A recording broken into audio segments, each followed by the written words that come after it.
All right. Hey, y'all. Welcome to another episode of In the Green Room. As y'all know, I am Brittany Shanae, your favorite podcaster here in the Green Room. We are all about the color green. As y'all can see, I always have my green around me because what it means? Money. Is that really No. Is that the only, okay. It's so I mean, I'm not mad at it, but I mean, I met a girl. First of all, let me introduce you to the people. It's okay. I know y'all see I'm not sitting here by myself. I have a beautiful, beautiful queen with me, Camellia. Hi. Is it Camellia Levon? Do you go by both names or just? It's Camellia. Levon is my middle name. Okay. But yeah, Camellia Levon is like my artistry name. Okay. I don't like my last name, but. Okay. All right. And that's fine.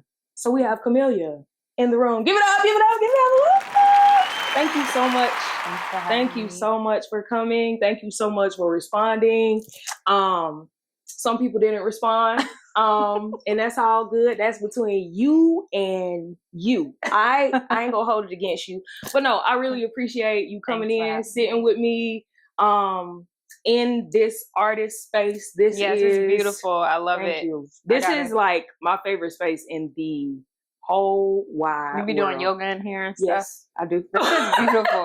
For real. I'm either outside in the yard or I'm in here. Yeah, this is beautiful. Thank you I so have much. to get a house. Like, it's been on my list for at least 2 years. Yeah. But life has been life. Yeah, it's coming. It's coming. This room is what sold me on the entire house. Yeah, these windows. Yeah. It looked like a castle a little bit, like because of the exposed brick. Yeah. Yes. It's really pretty. Yes. I love it. Yes. Thank you for inviting me and welcoming me into your space. No problem at all. So you brave girl, letting people come to you. No. I'm very specific. Okay. About energy. Who I let in my house. Okay. Like, and my intuition don't lie to me. So if my intuition, if she say something, I'm listening because I have not listened in the past. Same. Ooh. You know? Yes. So I feel like that's something that we should touch on. But first, y'all know, every episode, we start with the affirmation station. So we have 2 decks of affirmation cards. All I'm going to do is simply shuffle them. You're going to pick whichever card your heart is drawn to, and those are going to be our affirmations for the week. You know, purple is my favorite color. Oh, look at this. And that's the first deck. I feel like this has a little purple hint. It does. I don't know why I want to pick the first card. The first? This one right here? Yeah. Go ahead. It's in reverse. Should I turn around? Yeah. Go ahead and read it. Go ahead and read it to the people. It says, I am attraction. Like a magnet, what I put out into the world, I give back. If I lead with negativity, I receive negativity. If I lead with positivity, I receive positivity. Therefore, I choose to lead with positivity. I am attraction. Period. Okay, that's my card. That's what I said. Hold on, I was getting a little feeling. Mm-hmm. All right. So that deck was already shuffled. This is amazing. I tell everybody that comes on, usually whatever card they pick is exactly like, and it never fails. Mm-hmm. All right. Cards do not lie, honey. No, at all. And I'm so glad that I was led to start doing these affirmations every day because they've not only helped me, but when I go live on Instagram, like you do just about every day. Too? Okay. And every day that I do them, it's always somebody like, oh my God, I need that this. was for me, yeah. Yes. Yeah. All right. Let's see what your second card is gonna be. And this deck is by Danessa Myrick. It's called Transcend. Yes, Danessa. I love her. That's my girl. Okay. All right.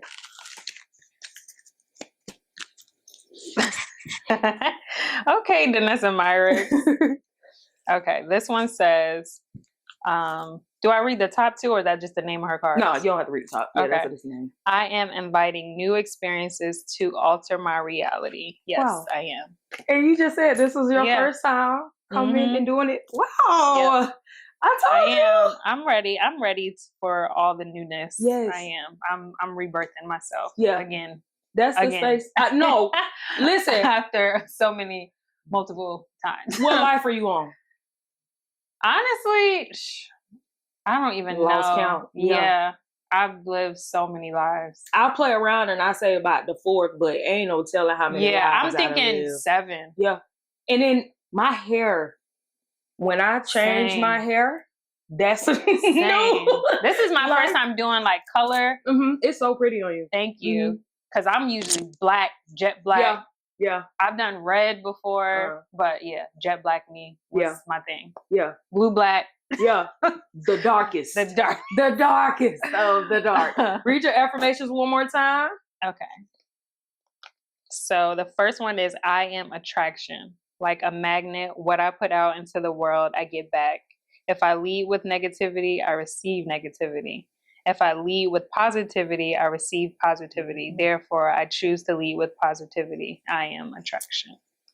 And then the second one is I am inviting new experiences to alter my reality. Period. Welcome to this episode of In the Green Room. Can't wait to get into it with y'all. Stay tuned. All right, let's get this party started, girl. Again, welcome y'all to In the Green Room. I am so excited to have you here with me today. I'm excited to be here. First of all, who are you? Where did you come from? Like, I'll tell people how I discovered who you were. Okay. As a makeup artist, when I see my favorite artist, I always go and search to see who is doing their makeup. Found you, followed you, fell in love with your work. Excuse me. And then wait, which artist? Ari. Oh, okay. Oh, my bad. That's my girl. My audience knows. But I found you from there, and then I started looking at your other work, and I see you've been working. Like this, you ain't new to this, you true to this. And then I don't remember when we followed each other. I immediately followed you back. Yeah, you're beautiful. I've seen your work before. I can't remember on who, but I remember looking at your page. I was like, this girl is bad. Oh my God. But yeah, I followed you immediately. I just be kind of funny about like following people randomly sometimes. I just kind of like, I always like, listen, attraction, okay? I always attract, or it always comes. It might not come when I want it to come. Yep. That's so I had already seen you. I had already seen you. I already knew who you were. I just, That's crazy. No, and this is but that's something that I eventually want to talk about. Imposter syndrome. Okay. Because the fact that you just said that, sometimes I'm like, you know me? Like, for real. And then people be like, girl, you've been working. Like, I just said, you've been working. You know what I'm saying? So and you're beautiful. So like, so and dope and creative. So I've always like. And that's another thing that made me want to follow you and explore who you were. I mean, we haven't met before, but to see what you offer the world. You know what I'm saying? And I feel like I can relate to you, although I don't know you from what you present. And it's only a snapshot of who you are, but from what you present, I feel like I can relate to you. So I felt compelled to invite you on to In the Green Room so we could have a conversation, meet, and, see what else we got in common. Yeah. So who is Camellia? So I am a woman, a Black woman. Yes. I don't know if I want to say, let me keep it like simple. I'm a lover. I think that I am here to make everything beautiful around me, from the inside out. Yeah. So I'm a creative, you know, and yeah, that's it. I'm a lover that is here to make everything around her beautiful. Yeah. Yeah. Yeah. Where you from? I'm from New Jersey. Okay. I am from the projects. Okay. Me? Same. Not from I the hood. moved out of I'm from the hood. Yeah. You know, same. People, I was talking to somebody the other day, they told me that New Jersey projects is not really the projects because they're upstairs down. We have 2 floors. But no, I'm from the projects, okay? I'm a PJ, okay? Yeah. I'm a PJ kid. But we moved out of the projects when I was 8, 9. Okay. I lived in Pennsylvania for a year. Then we lived in Virginia I graduated high school there. And then I lived in North Carolina for a few months. Okay. I lived in, after that, I went back to Virginia, and then I moved to Atlanta. Okay. And then I lived in Vegas for 5 months. And then I lived in LA for 5 years, and now I'm back. So you've been around the world. I've been around. Been around the world. Yeah. Yes, I'm a well-rounded individual. Where has been your favorite place to be? Here. That's why I'm back. Yeah. I became myself here. Like, I really stepped into who the fuck I... Sorry, can I curse? Yes. Oh. I stepped into who I was when I stepped foot in Atlanta. It's something about the energy here that I'm in love with. Yeah. I can't find that nowhere else. I don't want to be nowhere else. No, I agree. I agree. I feel like being from Augusta, I love Augusta. I haven't been yet. I gotta. I have been. I shot a movie there. They ended up, they fired me. It was a Christian movie. It was an all other cast. Like, you know, they weren't Black. Yeah, got it. And yeah, they definitely fired me after like 3 days. It was interesting.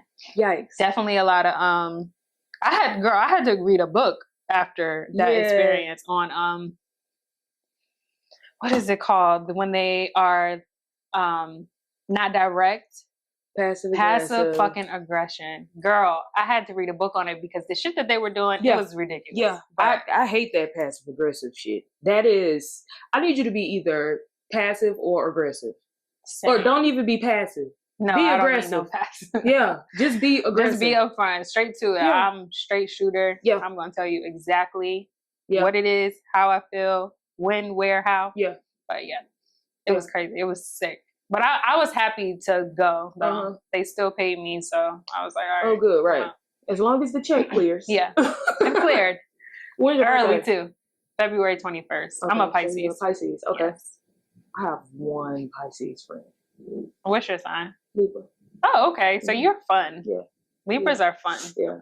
But y'all don't play. No. I don't want to fight no Libras. And to your point of finding who you were when you got to Atlanta, yes. Yes. Because y'all are the scale. When I got here, first of all, when I moved here, it was one of the worst years of my life. Okay. You know, when you move to a new city, you expect it to be rough because you're trying to adjust. That was like, hey, girl. I'm going to test you. All right. And it was extremely rough, but I feel like I knew what my goal was. When I got here, I knew that I was going to go to school for aesthetics. But I also knew that I wanted to be a makeup artist for television and film. Okay. And one track mind. Yeah. So whatever I needed to do, however that looked, there were times I had $2.50 to ride on MARTA. I know that. But I knew that it was gonna happen. Yes. Yeah. Like without a doubt. It wasn't a question. Yeah. I had a conversation with one of my friends one time recently, and she was like, B, I remember when you was going through your first year here, you was just crying, and I asked you if you was going home and you got offended. Yes. What you mean? Right. I know what I'm doing. Don't put here. your fears on me. Don't be even asking me the question. Exactly. You need to be asking me, what can you do? The energy here is, I feel like I done been a lot of places. And to your point, there is nowhere. Yeah, it's not. Even if I don't have people around, it's just still the energy of it's tangible. Yeah. You can feel. Yeah. You can really feel it. It's in the humidity. No, for real, it's thick. It's thick. Listen, my skin is the best. Oh, yeah. It's ever been. Like, yeah. I'm not leaving. I'm not leaving Atlanta. No, I know that. Like what I was saying about Augusta, though, I love Augusta. That's definitely my hometown. I'll rep it to the day that I die. But my home is here in Atlanta. Yes. Like when I planted my feet here, it was like, I'll go and visit and work somewhere for an extended period of time. But home is right this is here. Yeah. It's nowhere like it. When did you come? What year? 2016. Oh, okay. So you was here. You got here when I left to go to LA. No, I was in that was probably my roughest year in LA. That was when I became vegan. But I left here 2014. Okay. To go over there to Vegas. First, and then I went to LA 2015. Okay. But yeah, that was a rough year for me too. Yeah. Very, very. Yeah. Transition be transitioning. Okay. It's you're a special type of person if you can make it out of a transition, because a lot of people fold. And it's interesting that you say you lived in LA. You gotta hold on to your faith. Yes, because people want to move to LA, but you ain't even lived in Atlanta yet. Exactly. So and Atlanta gonna make humble. It will. Yeah. How was living in LA compared to living in Atlanta? The energy is not right there. And it's not because, like, people like to say, like, oh, because of the people and all that stuff. No, I have really great friends in LA. I've met a lot of great people, have a lot of great contacts, connections. I think this is just my personal opinion. I feel like the homeless rate is so high, and I'm such an empath. Like, and before, when I got there, I didn't really know who I was when I got to LA fully. Like, I had Atlanta confidence, but spiritually I wasn't developed, and like as far as like energy and all that stuff. And I felt constantly like I was emotionally like just drained or like sad, depression. Like I felt all of that every day. I was so miserable. I was so unhappy. I can't be there. It's just not my place. It's a beautiful place, you know, some areas, but the energy is too heavy for me. I can't be there. Maybe that's why I was out there for a press tour, and it's dry. So that's first and foremost, my skin was like, I don't like that. No. But I was out there. The tour wasn't until the end of the week, but I had went over there my first 2 times at LA. It was like a quick turnaround trip, and I was extremely jet lagged, and I didn't like what I felt like when I got back. So I was like, okay, the tour is at the end of the week. Let me go out here for a full week because I had somewhere to stay.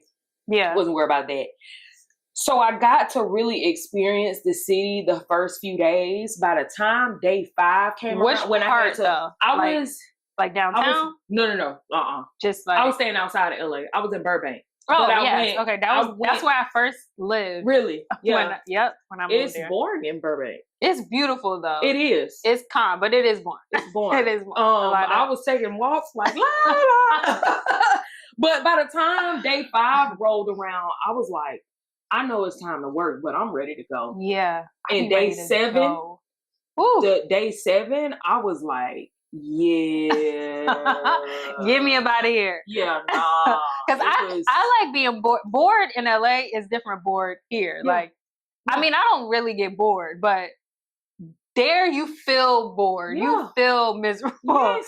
Like here it's cool. I don't even got to do nothing. Yeah. I'm happy. I had never been home. I was like, is this homesick? Is this what it feels like? Is it homesick? But you saying the energy is weird.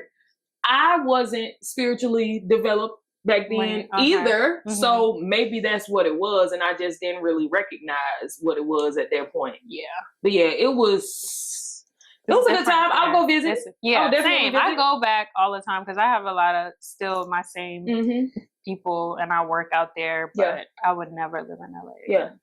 So I know what you do, but talk to me about, first I want to hear about your occupation, and then I want to hear about what you do. Okay, so I am a freelance makeup artist that does hair on the side. Okay. Now, but I'm originally a hairstylist first. I started off doing hair. Okay. I started off as a braider. I did micros, pixies, all that stuff. And then what was the next one? What do you do? What do I do? I save souls. Like, no,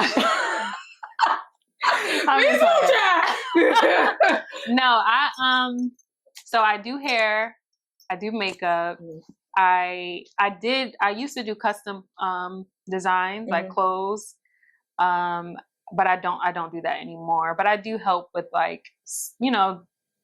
like, I wouldn't say styling, but like if a stylist is not around, I will step in. I have a skincare line. Okay.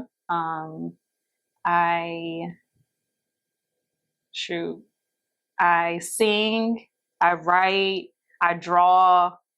I mean, I do a lot of stuff. I used to work in music as well. What else? I need help. We got a lot. I mean, I do anything creative. I do, and I can do it very well. Yeah, I can do it very, very well. Yeah, it becomes very natural for me. Has it always been like that?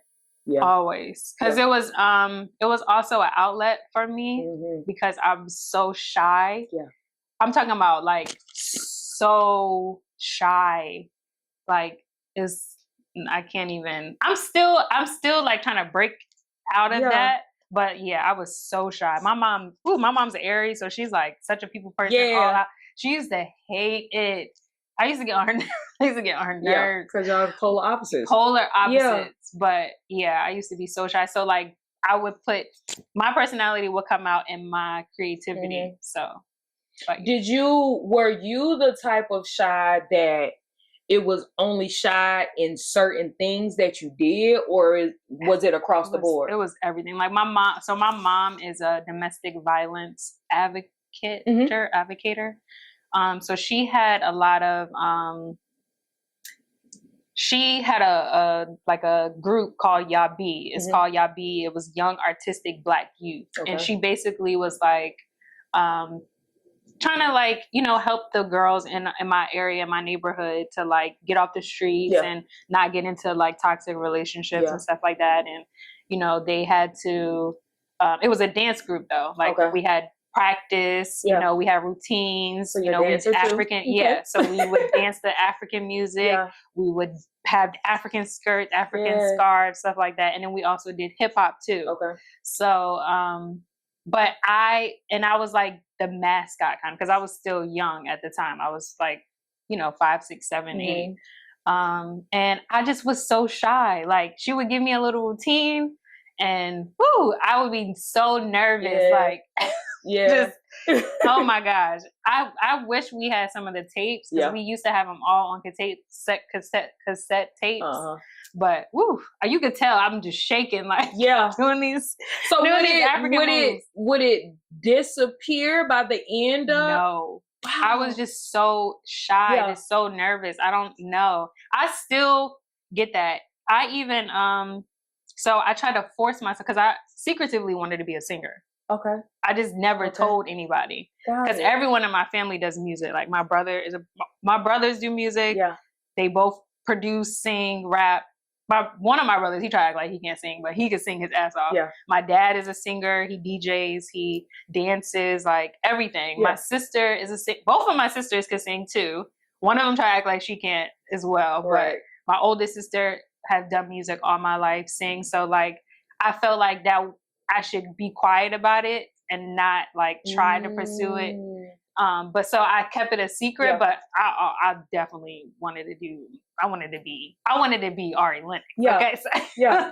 But no, so I took public speaking. Okay. So everybody always talked about when I was in high school, we had a public speaker teacher, but we had to write poetry and we had to remember the poetry and recite it in front of the class.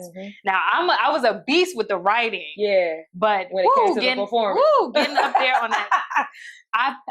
He gave me a C- because he liked my writing, but he was like, girl. Yeah.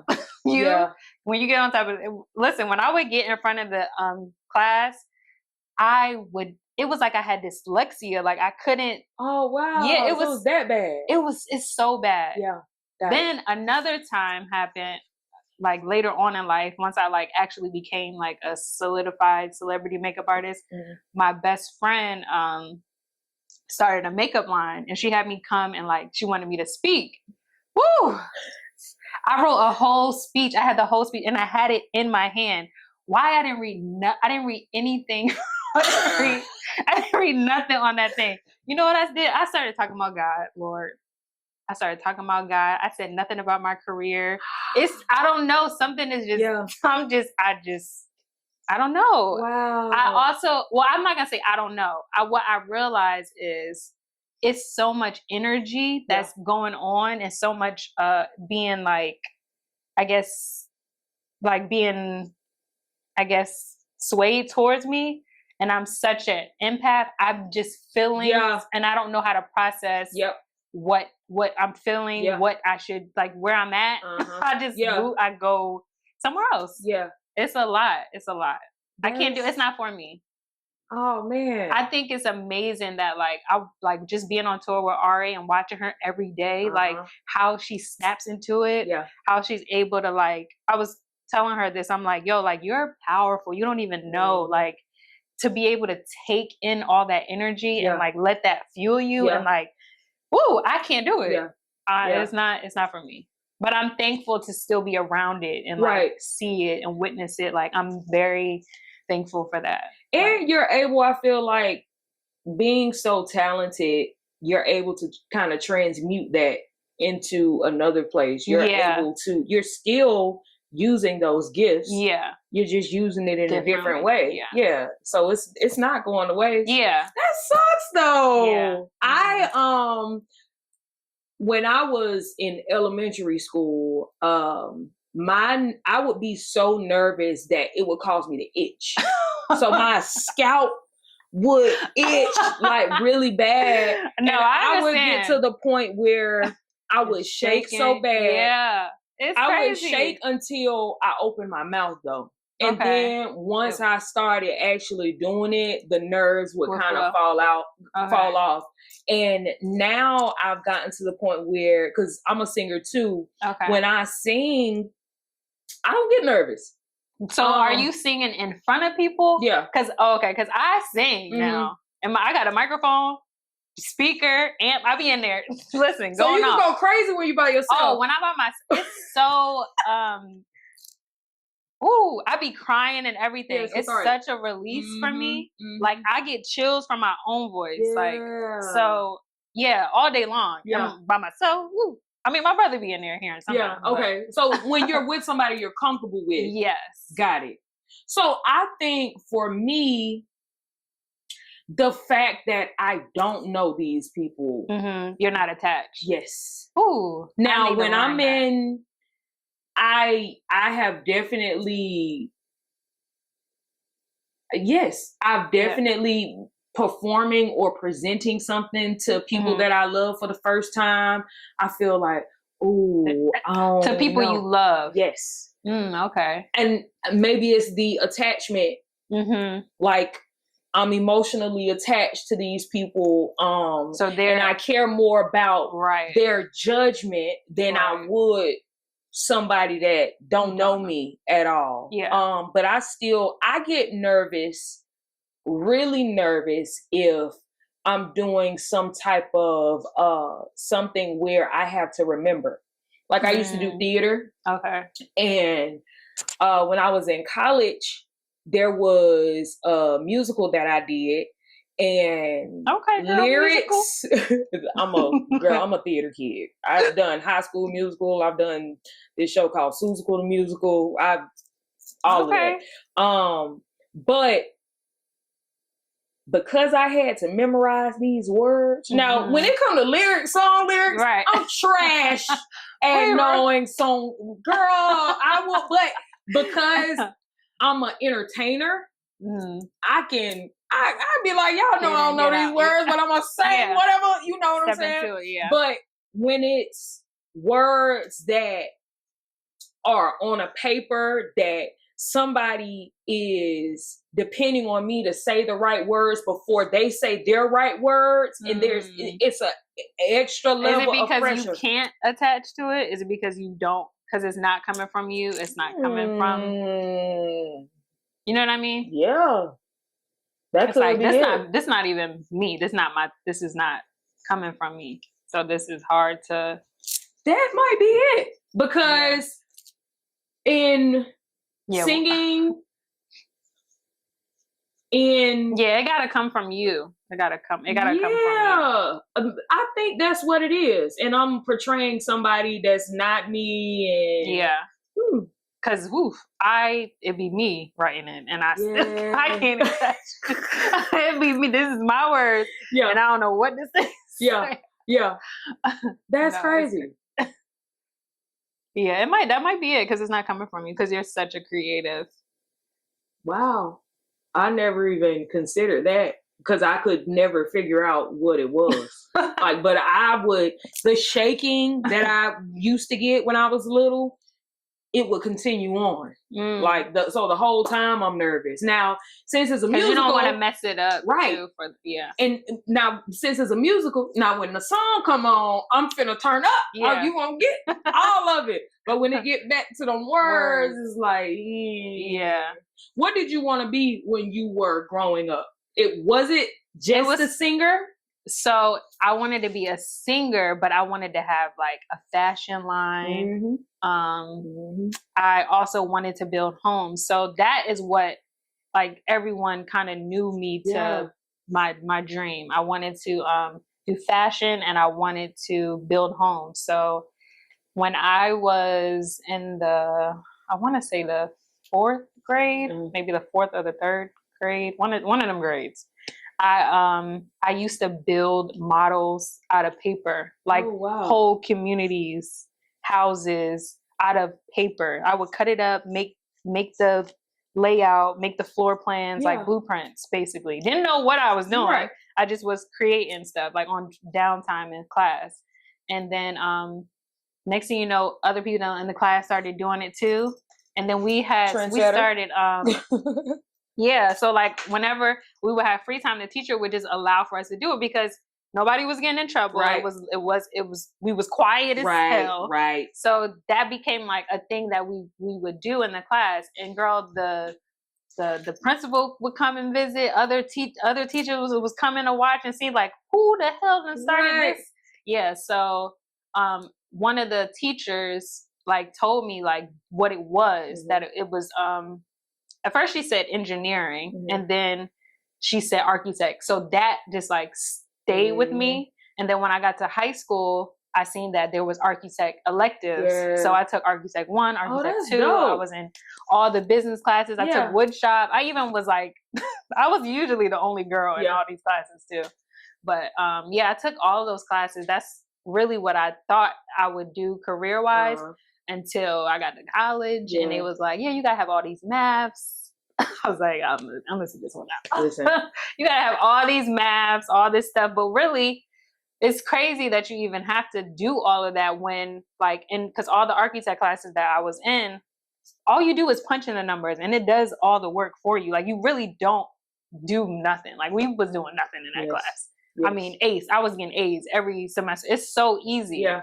I thought it would be a little bit more harder, but it was so easy. Yeah. That, I mean, I don't want to disrespect people that are architects because they do put a lot of work into what they do. But as far as like the programming to actually put in, you just punch you punch the measurements in. Okay. Punch them things in, okay? Oh, architects. I'm sorry. Numbers and sorry, but right. Yeah. But that's I would have never thought that that's what I wanted. Yeah. It was I wanted to be an astronaut at one point. I know that's right. But now I would never believe that. But now knowing who I am today, I love space. I love it. It just all makes sense. Yeah. Like you look like you from outer space though. Like ET phone home. I heard this somebody was showing me something. Was it my niece that this is the real peace sign or something? Together, not separate. Oh, okay. Either one. You know, these new kids be coming up. I know, I'm like, okay. My nephew called me. He didn't call me old the other day, but we were having a conversation. I flew up to Ohio with him to see my brother. He spent the summer with my brother in Ohio. My brother just had a baby girl. So he was meeting his baby sister for the first time. And when we got up there, me, him, and my brother were having a conversation. My brother's 40. Oh, okay. He's 43. I'm 32. I'll be 33 this year. We're 10 years apart. So we was having a conversation about age or... You and your brother or you and your... All three of us. Oh. And my nephew, he playing video game. He kind of tuning in, tuning out. And I ended up telling him that I graduated from high school the year that he was born. That's crazy. And he was like, what? I said, pump your brakes, nephew. Hold on. Because I still look good. Look better than some of these 20. Right. I'm young. Listen, I wish my nieces and nephews would. Listen. And my brother, he has, his oldest son is 28. So me and my nephew are... It's so interesting having conversations. How old is he now? He's my brother or my nephew? The nephew. He's 28. Oh my God. The one that I was talking to? No, the fact that you have a 28-year-old nephew. Right. My brother had his first kid when he was 14. Oh my God. And he just had another baby. He's still Junior. Yeah, I'm talking about you. Wait, so how many nieces and nephews you got? 10. My sister has 4. Okay. So she has my oldest niece. Well, her oldest daughter. I'm close. I got 7. Oh. Sure. Was it 8 18? Now? My younger brother just had another baby. Okay. So. Yeah. So they range from age 28 to she was born on May 15th. Oh, yesterday. Yeah.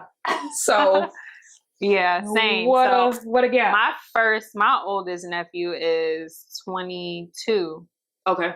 And he was born when I was 11. And that was my son. Yeah. Like, yeah. Listen, I was changing them diapers. I was getting up in the middle of the night. Okay, that was my child. Yeah. And nobody tell me that wasn't my child. Right. Like, for real, that was my child. I don't even know how he grew up. Like, as far as like, he lives on his own. He lives in Texas. You know, he has a job at 22. He has a job. Wow. You know, he has a side business. He does dog, grooming? Not dog grooming, he breeding. Okay. Yeah. So yeah, he getting it. I'm like, okay. Word. Okay. You had a good example too. Yeah. You know. Definitely. He definitely he got me in him for sure. For sure. Honestly, all my nieces and nephews, I wish they all I have, gave them something for them to do for themselves in that way. My niece that's under him is the same. Like, she has a job, she has a car, she has side hustle, she's doing hair. You know, she cooks too. She wants to do culinary. So like, I'm whatever she want to do. Like, she wanted to cook at my house and like sell plates. I'm like, come on, girl. Whatever you need. Yeah. So yeah, I'm excited to see what the others do. Yeah. But yeah, I have my hands full though. Yeah. I definitely feel like,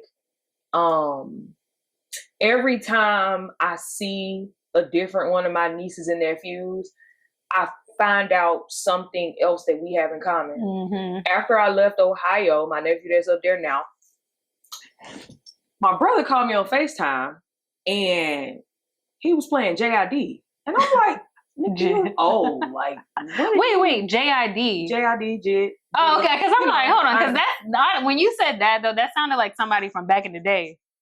Who? I don't know, but go ahead, sorry. But yeah, he was playing Jid, and I'm like, you don't know nothing about no Jid. Like, come on, cut the crap. My nephew was sitting right next to him, and he was like, why Cam say that Jid is one of his favorite artists? I said, give Cam the phone. Like, what are you talking about? I was like, Cam, let me find out. I just saw Jid and Smino a few months ago. And then he was like, yeah, I love Jid. He's my favorite, blah, blah, blah, blah, blah. And he was like, I love Earth Gang too. I said, no way.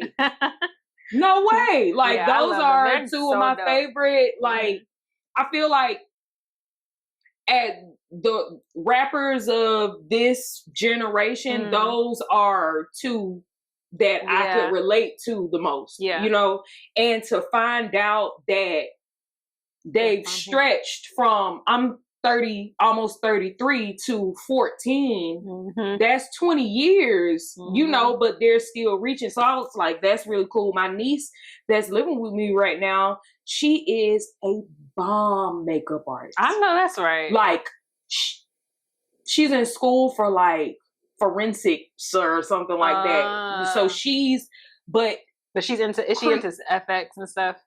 Yeah.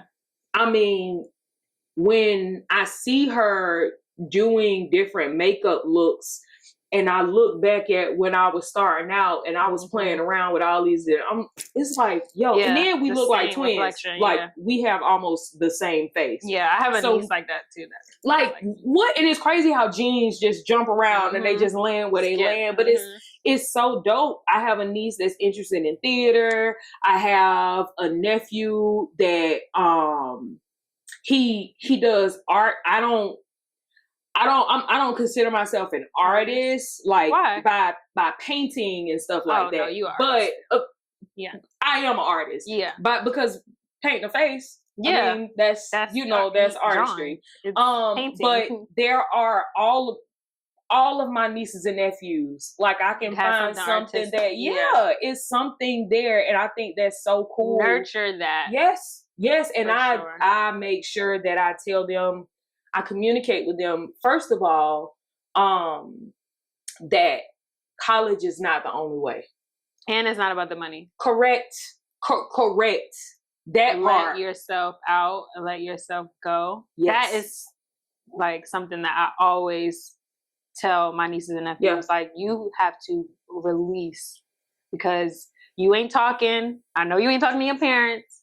You got to find something that you do that you can complete. Yes. Let your emotions come out. Yeah. Because you can't hold on to. You gotta have something. Yeah. You gotta have something. Because it's a great release. This new generation is so different. So different. They do not talk. I mean, I wasn't talking either, but they don't talk. No. And they have the internet. Yes. And that's where they're going. That's where they're going. We had outside. Yes. We had dial-up internet. We were in the transition. And we had beans. You said we had what? Beans. Definitely. And now they quick call the police and say child abuse.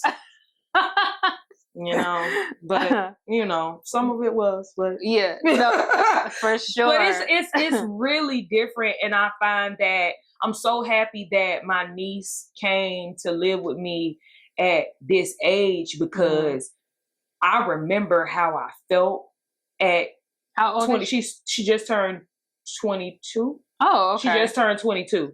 So I know that at 21, 22, that's when I was discovering artistry. Mm-hmm. That's when you think you knew who you were? Yes, thought. Because, baby, I ain't find out who I was until I feel like the last year. For real, I'm still like, listen, this is a new girl today. Yeah. Tomorrow I might be a new girl too. And I really be hoping that my niece, because sometimes it comes off as I'm the fussing auntie. Yeah. And I'm like, Same. I do not want to fuss. I do not want to. I don't want you to feel that way. Yeah. We really at that age of I done been there. Yeah. But you can't say that. I don't say that. Which is sad. Because but listen, I want to let you know that I'm here for you and I can empathize with you because I really truly do understand. Yeah, but they really don't think you do. Nah. It's like, okay, so when do you think I just got here to this age today?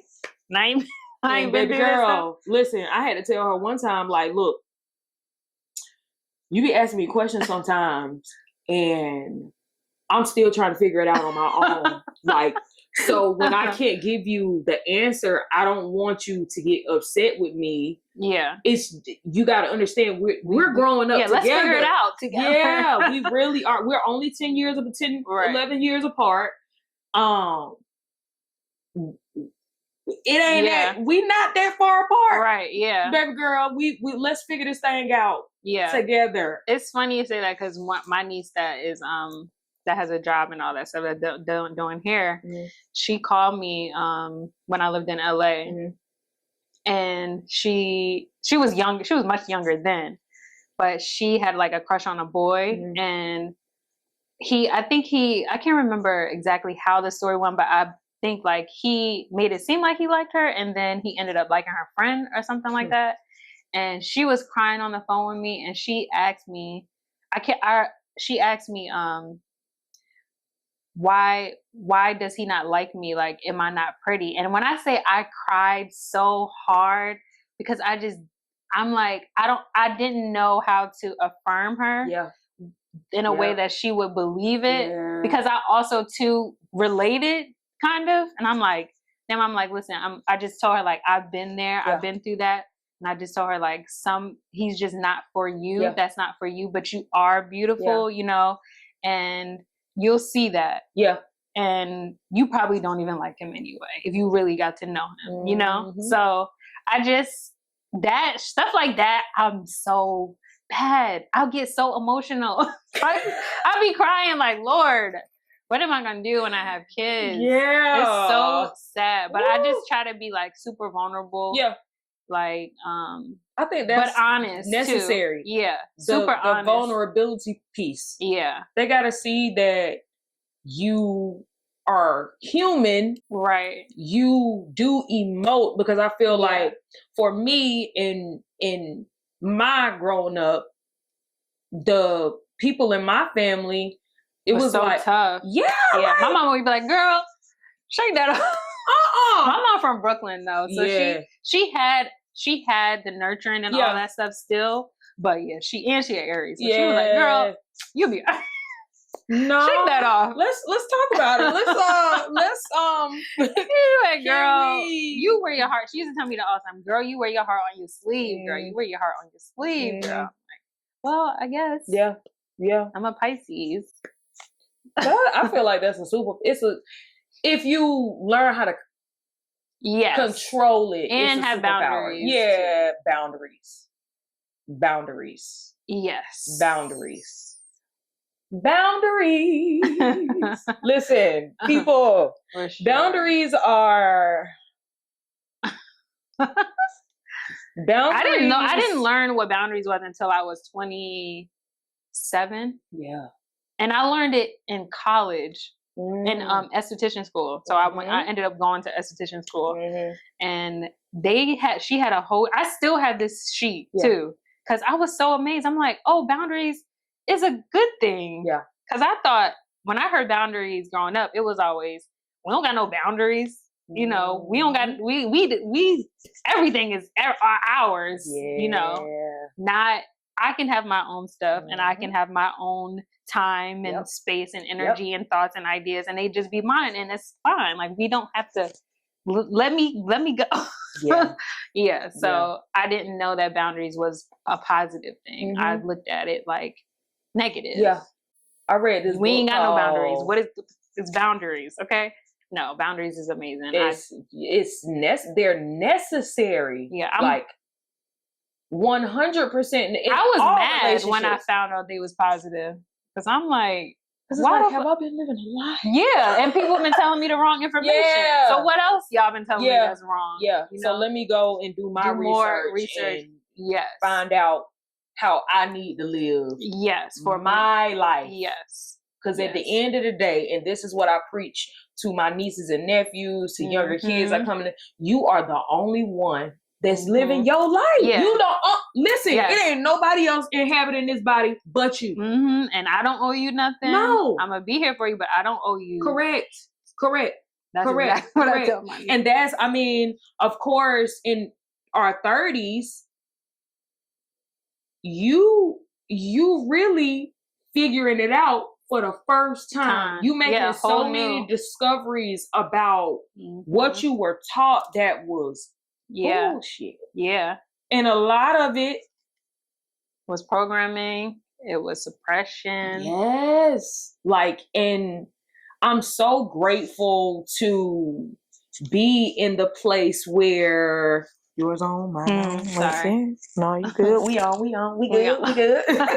But I'm so grateful to be in a place of true self-discovery. Yes. Like I feel like I said earlier, I feel like I know myself now. But I feel like every single day I make a new discovery that's making me better. That's helping me to navigate this world better. I read this book called Set Boundaries, Find Peace. Oh, okay. Woo! It's by this black lady named Black lady. Nedra, or I'll tell you, I can't think of and I'll put it on the underneath here. Okay. But I realized, because I read this book after me and my ex broke up. Okay. Me and my ex had been in a relationship for 6 years. We had been dealing for 10, 11 years. All of our 20s were spent together. And I realized that without saying too much about our relationship, but you didn't have we had I didn't have any, and she had too many. She was a brick wall. I was just open. And unfortunately. But was her boundaries created in health? Because what I realized too with boundaries, some people create boundaries out of necessity, maybe. I was gonna say fear, but I don't think that that's necessarily bad. I think boundaries in a sense of like control a little bit, and I think when you create boundaries in a healthy way, I don't think it should be based out of control. Right? Does that make sense? Yeah. I want to elaborate more on it just so it can make a little more sense. Okay. I feel like with my boundaries, for example, I have boundaries that are more so for my protection. Yes. So that, and for your protection as well. But I'm not trying to play games. Right. To control the situation. Yeah. This is for the health of the full relationship. Yeah, not control. Because I do know that, like, I be talking to my sister sometimes, and some of her boundaries, I'm like, this sound like you want to be controlling to me. This don't sound like protection to me. It sound like control, But you're labeling it as a boundary. Yeah. But I feel like in our case, it was just a brick wall. Okay. For protection, but there wasn't a space to grow. Yes. And the boundary was learned from her figuring it out on her own. No help, no understanding not research, of what, no awareness. Right. Bro. And in my case, I'm just just frolicking through life. That's like I'm just gonna let people in. I'm gonna let people do whatever they want to do. Yeah. And it ended up being that wasn't the only reason, but it ended up being to the detriment of the relationship. And that was a hard pill to swallow. Like, that's a long time. That's a long, long time. I mean, how do you feel now? How long have you been? A year and a half. Okay, and you got a lot of healthy outlets. You letting it out. Yeah. And I gotta take these shoes off. Go ahead. I'm sorry. Go ahead.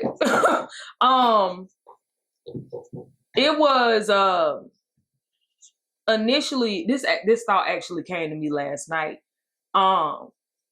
When me and her broke up, I was so calm. I was like, I just don't think that this is healthy for us. I don't think we can do it. She thought I was a psycho. And she felt like, because we did the season finale of my last you was she was on that and she said, she was like, she didn't care, like she just broke up with me like it wasn't nothing. On and the I show? was like, yeah, she said she let it all out. She let it out, everything she felt. I know that's right. She needed that though. Yeah, she did. But I realized that because I was working on the show that I was working on, I was getting ready to move. I was in motion and I thought about this yesterday because and I thought about this yesterday because the card that I pulled, it said I am still. And in your stillness, you're able to, and it wasn't until we broke up in February, I moved in March. The show wrapped in May. I went on a trip in June. It wasn't until mid-June going into July when it hit you. And when I tell you that thing hit me, but that's when, because it hit me so hard, I was like, okay, Brittany, now it's time for you. And it's time for you to assess, like, what happened? What were your faults? Mm-hmm. What about you? Me. I'm talking about me. Oh, you said Brittany. Yeah. Okay. I'm like, okay, Brittany, what were your faults? Yes. What, because my lack of boundaries, I used to say that she was a terrible communicator because she didn't talk, but I realized after reading another book called What Happened to You that I was also a terrible communicator because I left things out. Instead of communicating 100% how I felt, I would give about 75, 80% and leave the rest to but how is this other person gonna know if I'm not actually communicating? That was me for sure. Yeah, that was and me. I was doing it because of my lack of boundaries. I was doing it because I thought you was protecting them. Yeah, that was. And I didn't want to hurt her, but in the meanwhile, I'm over here screaming like, "Help me!" No, don't ever do that. No, ever. But exactly, no. Like, and I'm so grateful for the discoveries that I made, the books that I read, the journaling that I did, the prayers that I prayed, the tears that I cried, because girl, I was just as broken as I would say that I thought she was. So we was just both some trauma bonding. Yes. Yes. And in retrospect, looking back, definitely a trauma bonded relationship. And I'm like, damn, that's what that was this whole time. But still a with love, I'm yes. Sure, I was about to say, with love. I mean, you don't spend 10 years dealing with somebody and there be no love. Like that was my best friend. Right. You know what I'm saying? We used to do concerts together, travel, all of that stuff. But it's just so interesting that once you get out of it, you can see the full. Because when you're in it, you can't see yourself. If you're, especially if you are not fully in the awareness side of your journey. And I don't think I could have gotten to this place without the separation. Yeah, no. And that's what I tried to explain to her. You know, she ain't there yet. Nah, I don't know. We ain't talking in a minute. You're broad. Thanks. But I don't, I don't know. But I'm very grateful for growth. I'm very grateful to be in a space where I'm able to look at things subjectively. I'm also grateful for being a Libra because I can weigh both sides of the situation. Sometimes it's to my detriment. Wait, really? No, it's no. Having perspective, I'm telling you, it free you up. Yes, but sometimes it's like, well, you still invalidate yourself. You still invalidate. Are you invalidating your true feelings about it? As long as you're validating your true feelings on it, I think perspectives is amazing. Yeah, it is. Yeah, I always talk about perspective though. It's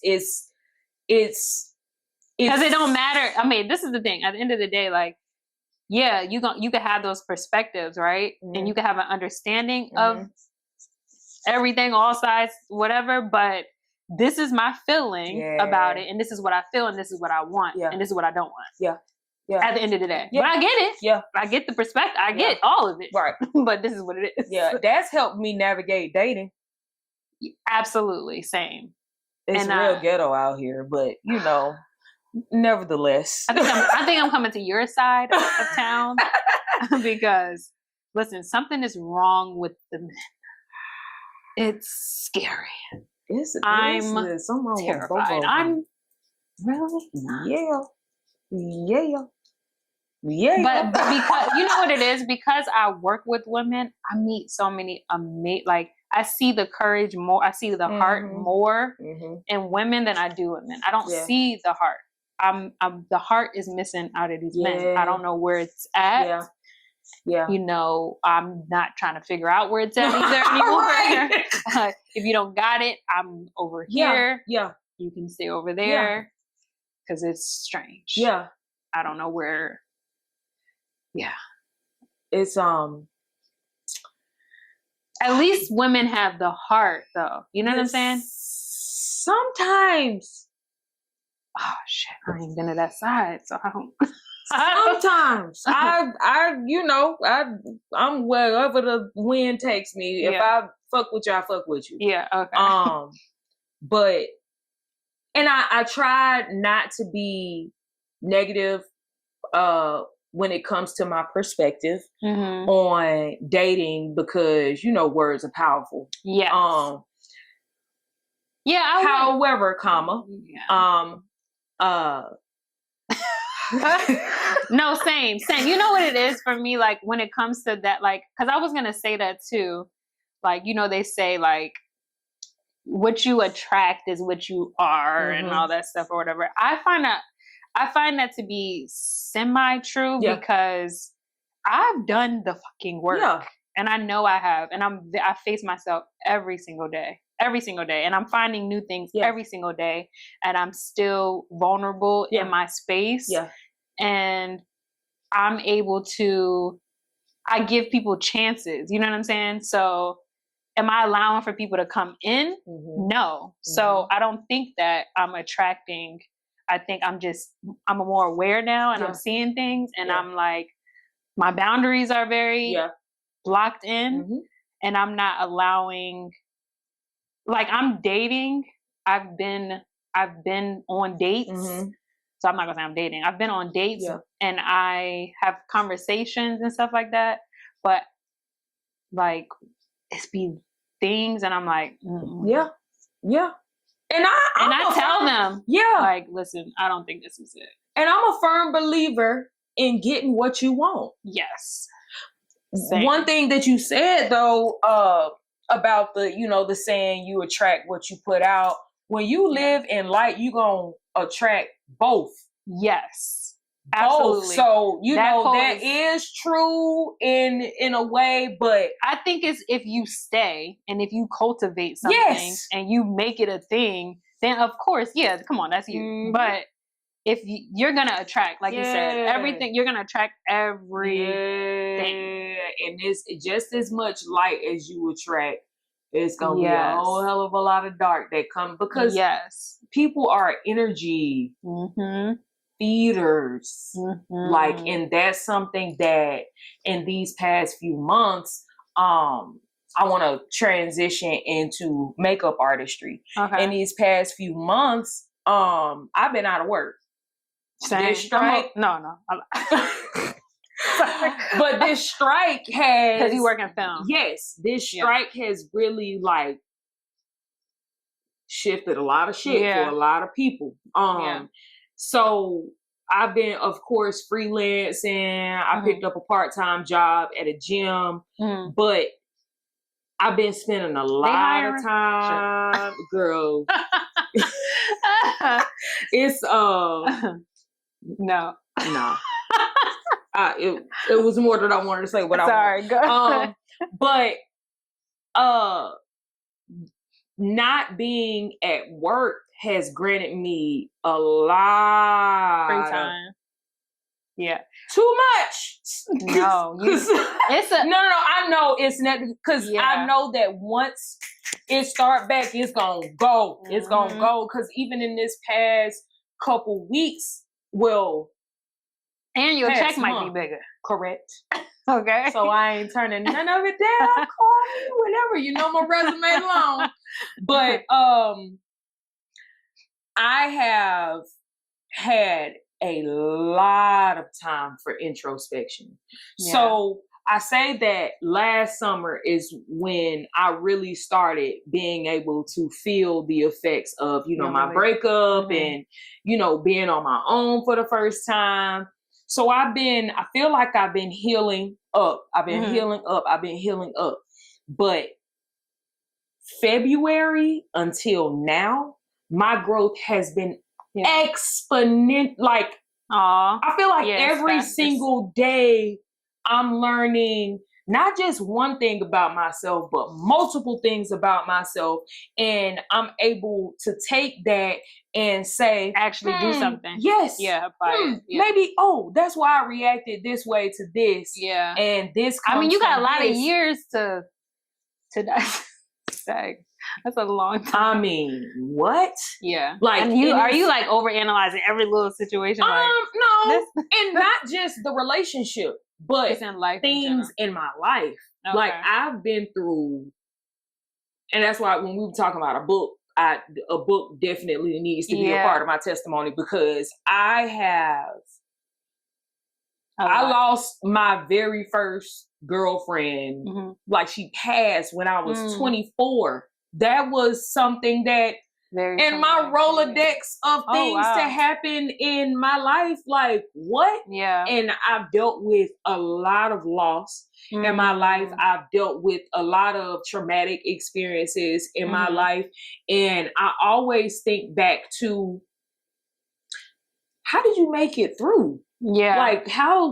Really, how did you make it through? And this time that I've spent by myself, I'm able to analyze like who I am, whose I am, like, how just with, like I say, the exponential growth, I realize how spiritually connected I am to covered. Listen.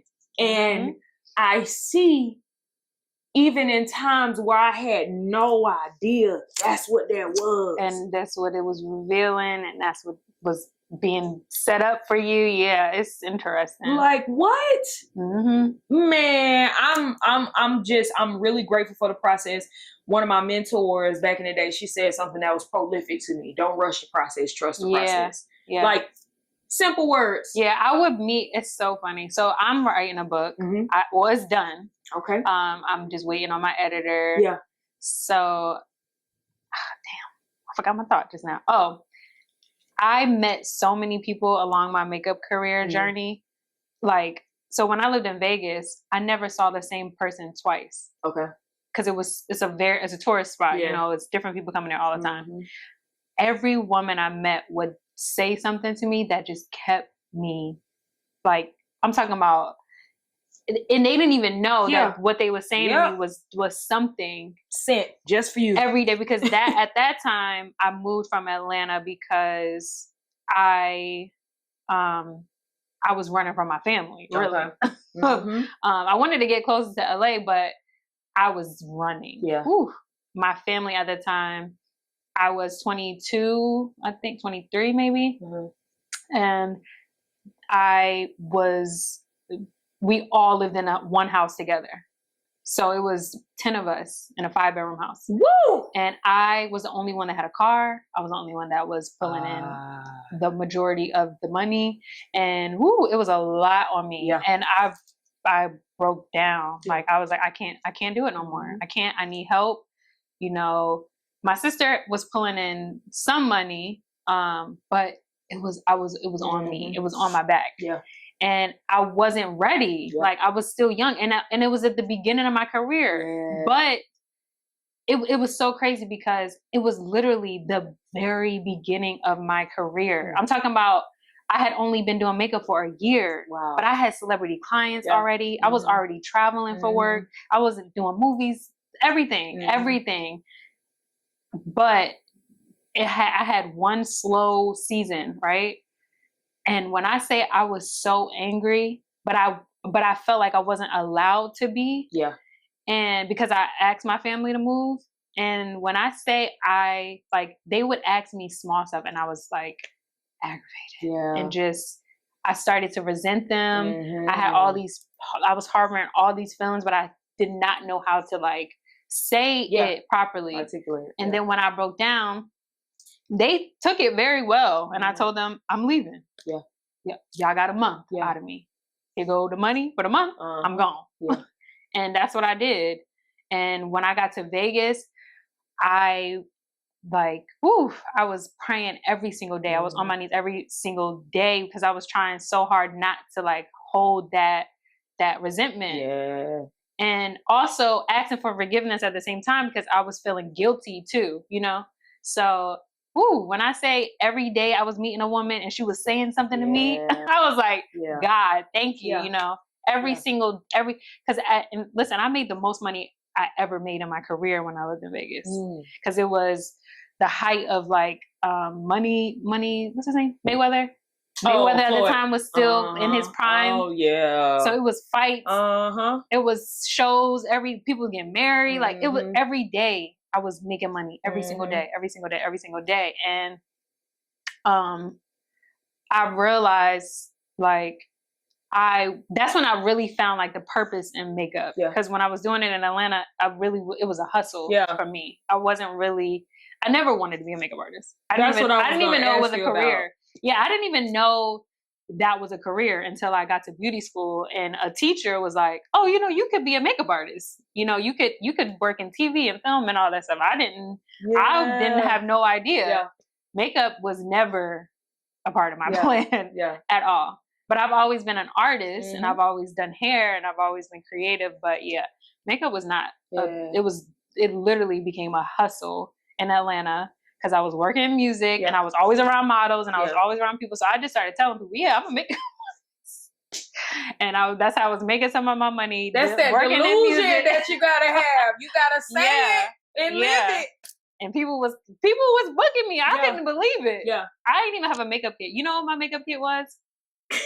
Listen, no, it's so funny. I had that, the clear small bins you get from Walmart with the white. That was my makeup kit. I was pulling up to people's house with that. And my foundation was LA Girl concealer. Full face. Beating them down. Okay? Making it happen. I'm talking about celebrities. I was doing everybody. Wow. It's crazy. It's so crazy. $50. Yeah. Who one day make? That's crazy. Yeah. $50. I would never now, but no, but $50. Listen, I had a memory show up that said $25 faces, girl. $25.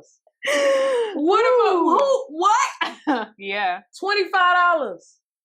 Yeah, that was hustling. That's crazy. That's crazy. That's crazy. Yeah. And I started off doing eyebrows. Like in school. I was killing it. $7 eyebrows. Let me draw. Eyebrows. I was in college I used to start, I did my brow shape. Girl, my brow used to come all the way down here. Same. Like, girl, and connect something. Especially with that fucking concealer. Woo. Lord, I know. The people would see me do it. And they be like, oh, Brittany, can you do my brow? Right. I give you fucking each other $10.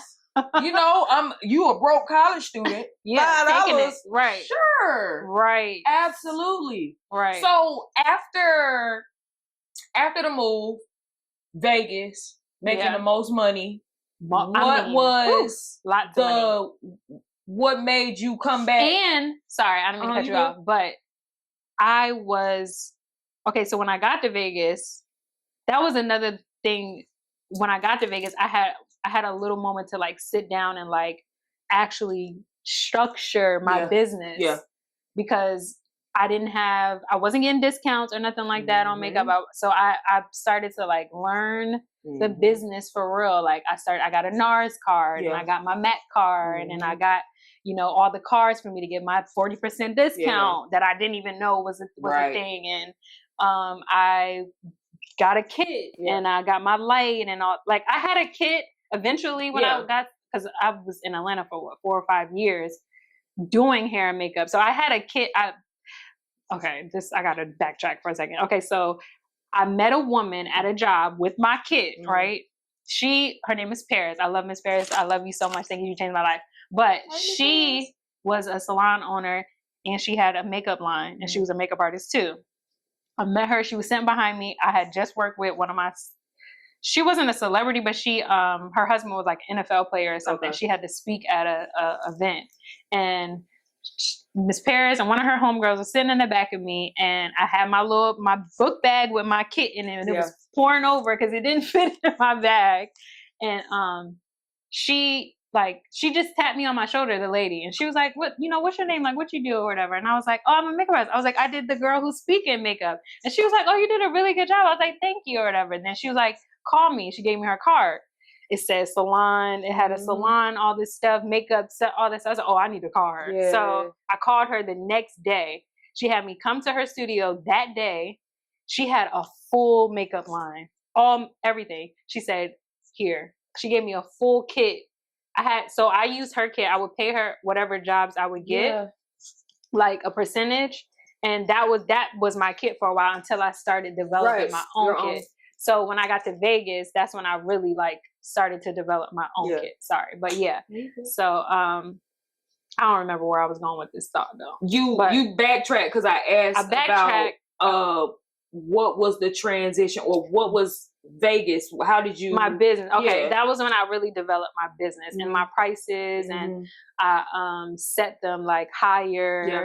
And I learned the game and how to really like succeed in it because it wasn't a thing for me. Right. And meeting all those people, that's when I realized like, oh, like this is putting me in rooms. Because even when I was in Atlanta, even though I was in those rooms still with like really famous people and stuff, I'm talking about I work with some really famous people in Atlanta. I can't remember some of their names, but they was like old, like like, and I still wasn't present enough to like even be thankful or like appreciative and realize what God was doing in my life until I had the moment, like you were saying, for me to sit down and like really deal with what I was feeling and all that stuff. And that stuff was kind of blocking me from even being present and be thankful And then, I started meeting all them women.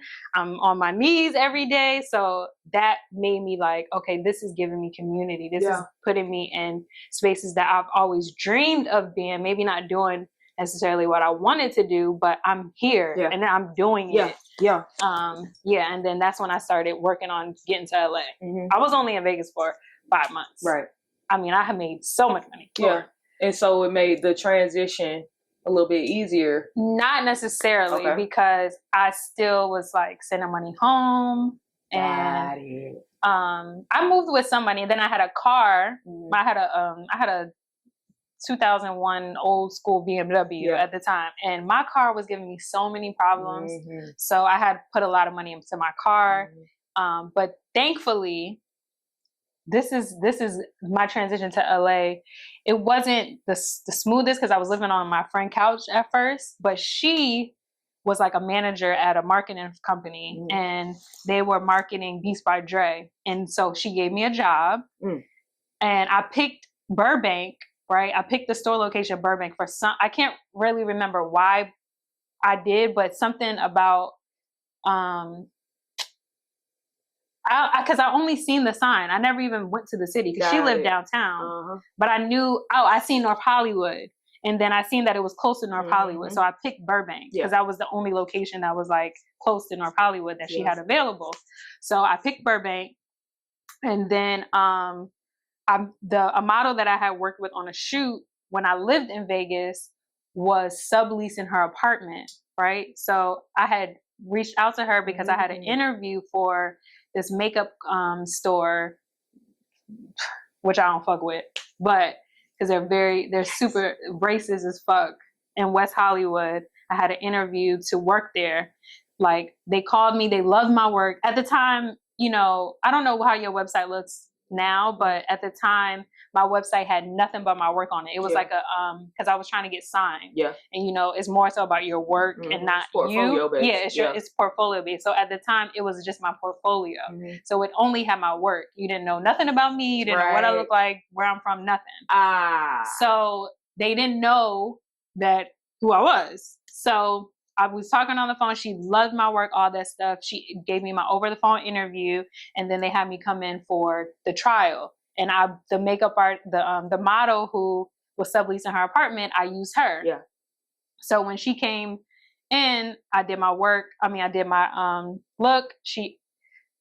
When I walked in the place, she didn't even speak to me. First of all, she didn't even speak to me.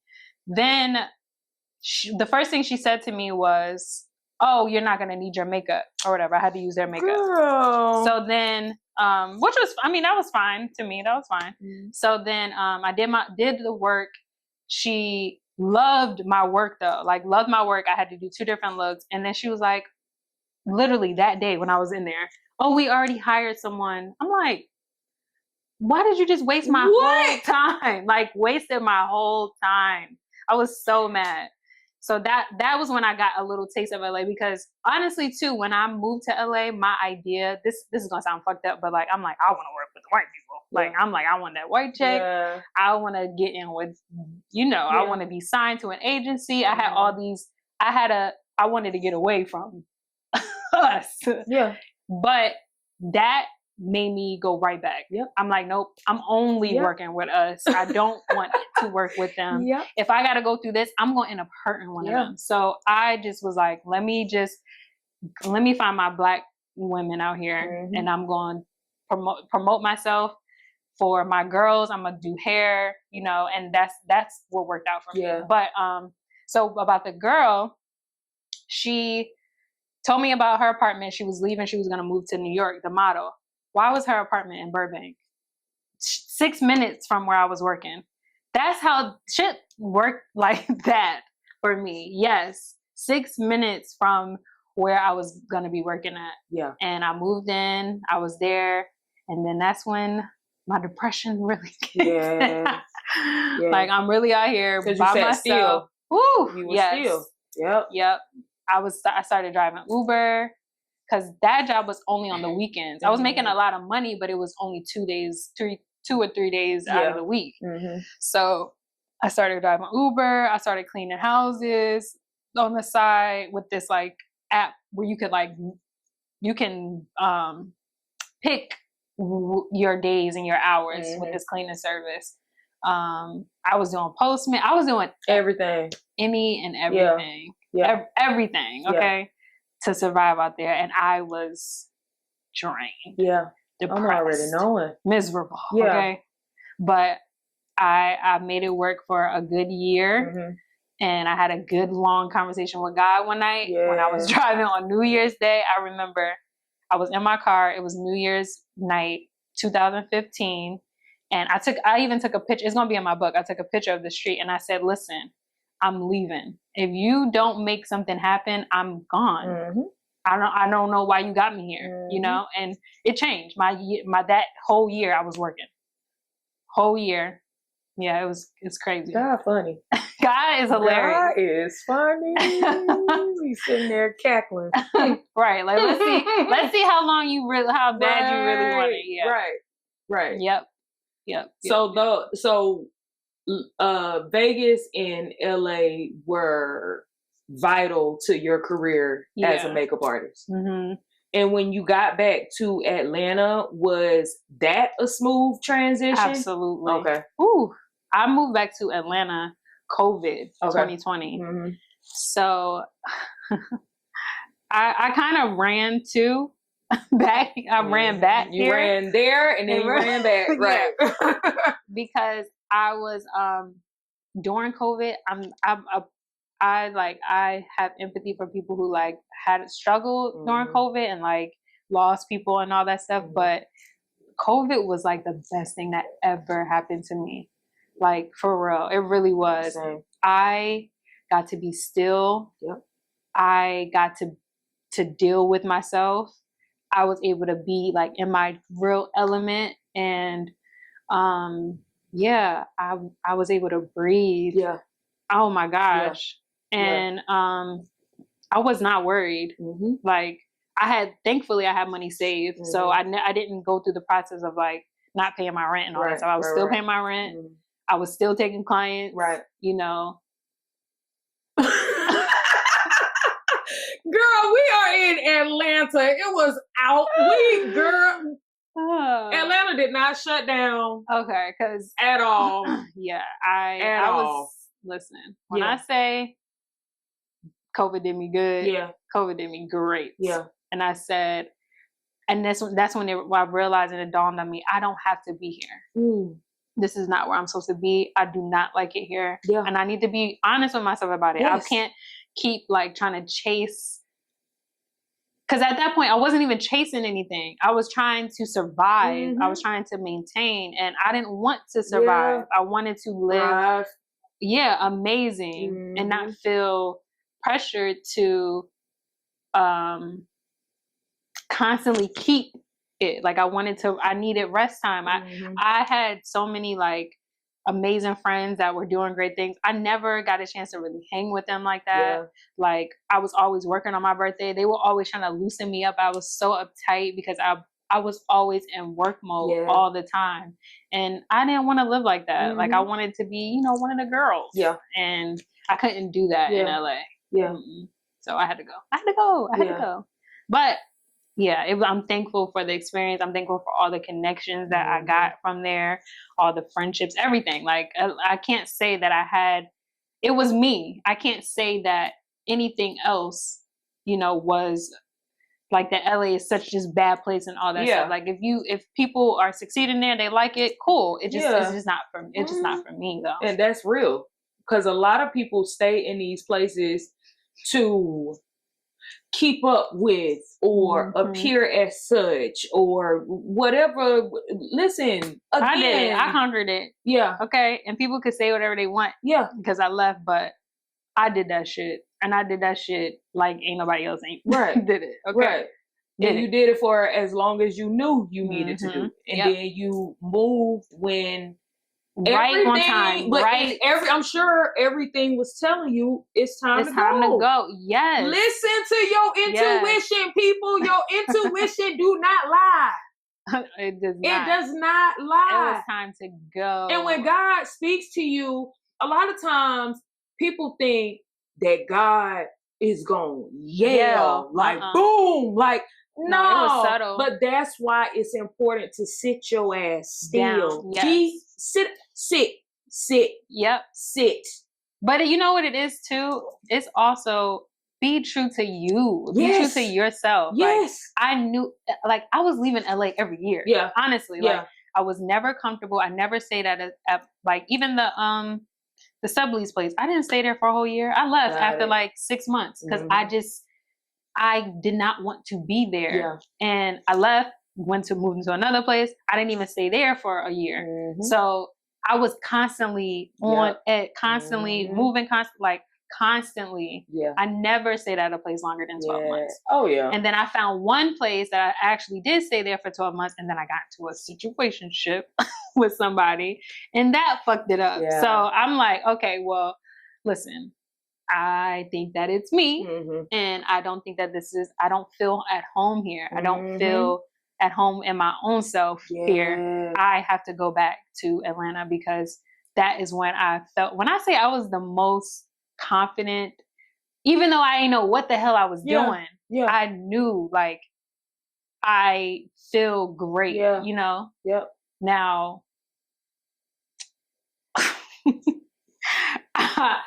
I will say that I was a lot more, I was a little feisty. In Atlanta? Yeah. Okay. When you were here initially? Yes. When I first moved here, I was a little feisty thing. Because I was working. Pain, for sure. Yeah. It was definitely pain because I was not dating. Mm-hmm. I was about business. Mm-hmm. I was about my money, but I still had, I still was comfortable. Yeah. Like in LA, I was so uncomfortable. Yeah. And I don't know if this was, because when I first got here, my family wasn't here, mm-hmm. but I think just the energy for one, but just like being around us, so many of us, I still feel safe around us. I don't like, and yeah, that's it. It's just the fact that it's so many of us out there. It's all types of stuff going on. And I'm not race, like I'm not against no other race. I just feel more comfortable around us. I just do. That's real. Yeah. That's real. And Atlanta is a special place because it's every single type of Black person that you have ever thought about, haven't been introduced to, from the poorest of the poor, unfortunately, all the way up to the richest of the rich. The ghetto to the ghettoest. You go to Cascade Road, you get on Cascade near the Walmart. That part of Cascade is Cascade. Cascade. You go down past all that other stuff, and then you get into these mansions. Yes, beautiful. Black wealth. Yes. Doctors, lawyers, all that. And it's so interesting because I've had clients that are from Cascade all the way to I love Cascade. Them both. That's what I'm saying. Like, and I can relate. You go to other cities and you look for MLK Boulevard. What Jay-Z said, I'm good on MLK Boulevard, but it's only a small pocket. Mm-hmm. I've been to MLK in LA. It's all right. Yeah, it's not MLK here. No. How when you got back to Atlanta, you said you got back during COVID. I think and I didn't work. I didn't work for like 6 months. I think when I got here, and I was still good. Yeah, happy. Okay. See, I like you said, you empathize with the people that lost people that ended up getting sick during that time. I do as well. And I can truly identify with the COVID was probably one of the best things that happened to my. Make sure you meet us back here next week, same place, same time, for part 2 of our season premiere featuring Camellia LaVon. Also, make sure you like, comment, and subscribe on YouTube and follow us on Spotify.